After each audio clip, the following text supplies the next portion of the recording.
Si on suit toujours notre logique, on arrive à l'exo 3. Et voici l'objectif qui nous est assigné. On va devoir ici changer la taille d'écriture, comment changer la police, comment faire des puces, comment faire des retraits et comment jouer sur les bordures. Donc ici, les instructions toujours sont là. Il nous demande de lancer Microsoft Word, d'enregistrer le document sous le nom de ExoWord 3, de saisir le texte puis de faire sa mise en forme, de changer les polices Century en Century Spoolbook, le titre à 18, les sous-titres à 14, d'insérer des puces aux parties concernées avec des retraits de 0,5, de sauvegarder le document puis de le quitter. Ici, déjà, vous allez devoir faire la saisie, donc je vous donne le temps de le faire. Donc ici, pour moi, pour gagner du temps, déjà, on avait déjà vu dans un cours précédent, je copie le texte, CTRL-C. Donc ici, lui, il nous demande de lancer Word. Word est déjà lancé. Si Word est déjà lancé, si je veux créer un nouveau document, je peux utiliser le raccourci CTRL-N ou bien aller dans le menu Fichier, Nouveau document. Et là, voici le raccourci. Ici, je suis sur Mac, c'est commande N. Rien de nouveau. Maintenant, ce volet-là, c'était par rapport à la recherche. Je peux le fermer et venir coller mon élément. Il me reste tout juste à le mettre en forme, en suivant, bien sûr, les instructions qui me sont données. Donc ici, pour mettre déjà la police ici, je dois sélectionner tout le texte, à moins que je le fasse phrase par phrase ou bien paragraphe par paragraphe. Mais ici, il nous demande de changer tout le texte en police Century Book. Donc là, je peux faire CTRL A pour sélectionner tout le texte. Je vais aller dans l'onglet police qui est là. Et ici, si vous voyez bien, ils ont été classés par ordre alphabétique. Ici, les polices qui me sont proposées par le thème et les polices qui ont été utilisées en dernier, les polices récentes. Mais normalement, ici, je vois bien Century Schoolbook, mais normalement, si vous ne l'avez jamais utilisé, vous allez devoir rechercher par ordre alphabétique. Century Schoolbook se trouverait dans l'essai. Et là, j'utilise le Century Schoolbook. On voit bel et bien que la police de mes écritures s'est changée en Century Schoolbook. Je sélectionne déjà le paragraphe qui est là, que l'on considère comme étant le titre. Il le met à 18. De toute façon, je pourrais après toujours regarder mon document de référence pour voir réellement. Il l'a mis à 18, il l'a mis en gras et il l'a mis en double souligné. Donc ici, je reviens par là. Pas ça. Voilà. Il l'a mis en 18, il l'a mis en gras, il l'a mis en majuscule. Voici l'icône qui nous permet de changer la casse en majuscule. Il l'a bien sûr centré. Voici l'élément qui nous permet de centrer un élément. Soit on peut utiliser aussi le raccourci CTRL-E. Et il l'a double souligné. Je vérifie une nouvelle fois. Est-ce qu'il l'a double souligné ou bien est-ce que c'est Word qui ne comprend pas la langue? Là, il ne l'a pas double souligné. Donc là, tu vois que le S n'est pas enfoncé. Donc là, je reviens ici pour continuer ma mise en forme. Donc là, pour le moment, on est là. Les sous-titres, ils nous demandent de le mettre à une taille égale à 14 et de le mettre en gras et de le laisser souligner. Je vérifie à nouveau, est-ce que c'est ce qui a été fait, oui. Et il l'a mis aussi en majuscule. Donc là, hop, il l'a mis en majuscule, il l'a souligné. Donc là, je peux effacer le paragraphe de plus. Donc, vous voyez toujours afficher les caractères masqués.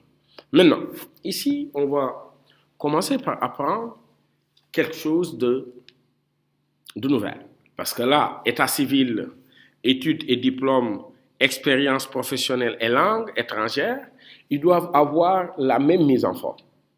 C'est vrai que je pourrais les sélectionner un à un, aller les mettre en gras, les mettre en majuscule, les souligner. Mais imaginez, ce qu'on appelle ici la reproduction d'une mise en forme. Et si ceci existe, bien sûr, dans Word. Et pour le faire, il suffit tout juste que je sélectionne l'élément que je veux reproduire sa mise en forme. Voici état civil. Sous l'onglet accueil, il y a l'icône de copier la mise en forme. Si je clique une seule fois dessus, déjà, il a copié la mise en forme. Mais on peut copier et dire à la mise en forme qu'elle reste indéfinie jusqu'à ce qu'on puisse nous venir le désactiver. C'est vraiment très compliqué comme argument, mais regardez, si je clique une seule fois, comme je l'ai fait, je viens là, on voit que la mise en forme sous forme de balai plus le curseur qui est là, je trace, je sélectionne le mot que je veux reproduire, la mise en forme, je lâche et directement il prend la mise en forme précédente. Ils ont les mêmes caractéristiques, ils sont en gras, il est à 14, il est en Century Schoolbook. Maintenant, on peut le faire en une seule fois, au lieu de cliquer une seule fois. Comme celui-là a déjà pris la mise en forme de l'autre, on double-clique dessus. 1, 2. Cette fois-ci, regardez, je suis là, je sélectionne cette phrase, je lâche. Pour autant, la mise en forme reste toujours. Parce que pourquoi? J'ai double-cliqué par là. Et je continue avec langue étrangère. Et là, la merveille de Word s'opère. Voici l'icône qui me permet de refaire la mise en forme. Mais attention, une fois que vous avez terminé ce que vous faites avec la mise en forme, vous pouvez le désactiver en cliquant dessus à nouveau. Parce que pourquoi? Sinon, il va continuer à reproduire la mise en forme. 1, 2, 3 clics, on a repris la mise en forme partout. On va devoir enregistrer ce document sous le nom de ExoWord 3. Fichier. Enregistrer.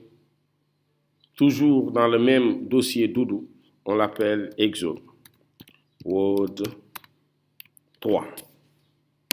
Et on l'enregistre. Autre chose aussi qui m'a été demandé toujours ici, on voit bel et bien qu'il y a la mise en forme qui a été mise ici déjà, surnom, prénom, date et lieu de naissance, adresse et famille. Ici, chose très simple, je peux toujours reproduire la mise en forme ou bien en tout cas les faire un à un. Là, sélectionner celui-là, le mettre en gras. Si je veux, je peux reproduire la mise en forme, double-cliquer dessus et là, venir faire la suite. Voilà. Là, hop. Date de naissance. Adresse. Là. J'ai pu garder la mise en forme et ceci se répercute partout. Une fois que j'ai terminé de mettre ça en forme, je regarde toujours mon document. Est-ce qu'il y a autre part où il y a du gras? Là, tu vois, bac C, le collège Sacré-Cœur, voilà, commerce avec C, supérieur E, commerce, tout ça, c'est en gras. Le diplôme est en gras. Voilà, si vous me suivez. Donc ici, contact, il est en gras et en italique, n'est-ce pas? Donc là, je reviens sur mon document anglais, espagnol et en gras. Voilà. Donc là, hop, je reviens sur mon document. Déjà, ici, ils sont déjà en gras. Ça, c'est pas le bon fichier. ExoWord 3, voilà. École qui est là, le E de école, non, le E de école est en gras. Le S de supérieur est en gras. Commerce est en gras. Le C est en gras. Et là, de Lyon est en gras. Autre chose aussi, même s'il est en gras et en italique, pour le moment, je le mets en gras. Anglais est en gras. Espagnol est en gras. Regardez comment est-ce simple avec la reproduction de forme. Donc là, je le désactive, je retourne vers l'eau. Ici, on l'avait vu dans un cours précédent, je pense bien sur l'exo 1, comment aligner des éléments à droite. Donc ici, sans trop tarder, je peux afficher toujours mes éléments de cachet. Ici, je dois tabuler. Mais attention, je l'avais dit. Quand on doit tabuler des éléments et les aligner à droite, mieux vaut prendre en référence la ligne sur laquelle l'élément qui sera tabulé est la plus longue pour l'avoir comme référence. Donc ici, voici la ligne la plus longue. Ce n'est pas celle-là, parce que c'est seulement l'élément qui est là, 20 décembre 1970, qu'on doit tabuler. Ici, voici 17 décembre, rue des Diambars. Donc ici, je prends celui-là comme référence. Je fais la tabulation, tout en regardant toujours ma règle, parce que les marges de mon document, pour le moment, se limitent ici. Voilà, je pense bien que ici, ça peut suffire. Parce que pourquoi? Comme les marges s'arrêtent par là, si je tabule une fois de plus, tu vois qu'il passe à la ligne. Même si on peut toujours annuler avec backspace. Donc, je fais le reste comme ça. Là, je l'aligne et on voit que nos éléments, ici, il y a les 2 points, ça signifie qu'il y avait espace. Donc là aussi, je tabule.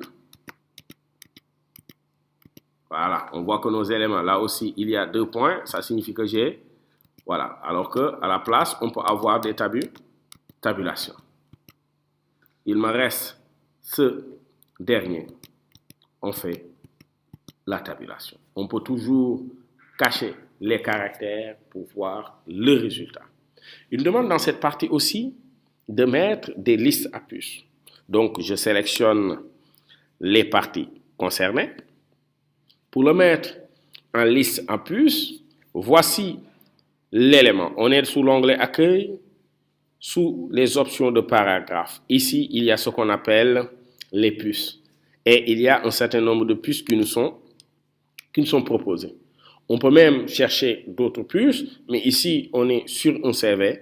On reste très simple. On va utiliser ce modèle-là. On clique dessus et voici notre option de puce.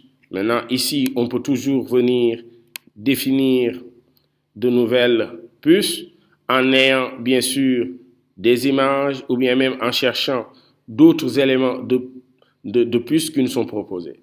Mais hormis ça, il ne nous demande pas seulement de faire des puces, mais de le mettre avec un retrait de 0,5. Donc, vous êtes là sur les puces. Donc là, au lieu de le mettre à 0,63, c'est 0,5 qui nous est demandé.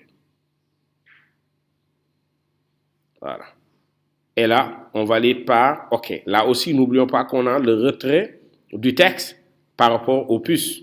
On peut toujours plus les mettre côte à côte, mais là, je valide par. Ici, si je regarde toujours ma mise en forme, celle-là aussi doit avoir les listes à puces. Toujours, je reprends mon outil de mise en forme. Le voici. Tant que le texte est sélectionné, je double-clique dessus et la suite, vous l'avez deviné, je sélectionne mon texte et il a directement les mêmes caractéristiques que celui qui l'a précédé. Anglais, espagnol aussi. Je fais la même chose. Voici de façon très simple comment j'ai pu reproduire la mise en forme. Il me reste quoi? Toujours, si je regarde le résultat final qui m'est proposé, curriculum vitae. Déjà, il y a une bordure qui est sur le titre, mais une couleur aussi de fond. Ce qu'on appelle les bordures et trappes. Comment les faire? Je reviens sur toujours mon document. J'enlève d'abord la mise en forme. Je sélectionne celui-là. On peut se rendre sur l'onglet bordure qui est toujours dans Accueil. Et si vous me suivez, à part la recherche que j'ai faite dans Affichage, depuis le début, je suis toujours resté sur l'onglet Accueil. Je clique sur bordure et là en bas, il y a bordure et trame. Si vous regardez bien sur l'exercice qui nous est proposé, le titre qui est à 18 a été bordé en haut et en bas, mais avec deux traits. Donc ici, par défaut, il y a ce trait qui nous est proposé. On peut toujours descendre, venir jusque-là, choisir l'onglet des deux traits. Mais automatiquement, si on prend l'onglet des deux traits directement, l'élément encadre la chose de tout bord, ici, en haut, en bas, à gauche et à droite. Alors que nous, on veut tout juste l'encadrer vers le haut et le bas. Donc, pour enlever les autres, soit on clique dessus, regardez, hop, ça disparaît, soit on peut, parce que les icônes qui sont là, ils sont assez explicites. Celui-là, c'est la partie droite. On peut aussi le désactiver en cliquant là. Donc, il ne me reste que le haut. C'est bon? Et pour preuve, si je valide par OK, mon texte a été bien entouré en haut et en bas. Je sélectionne toujours mon texte. Je retourne toujours dans bordure et trame. Pour avoir la couleur de fond, on peut venir ici dans trame de fond. Et là où il y a couleur,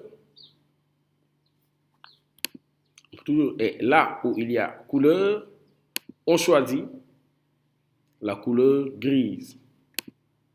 Je dis, attention, on est sur un CV. Ce n'est pas parce qu'on préfère, notre couleur qui est bleu ou rouge qu'on va le mettre.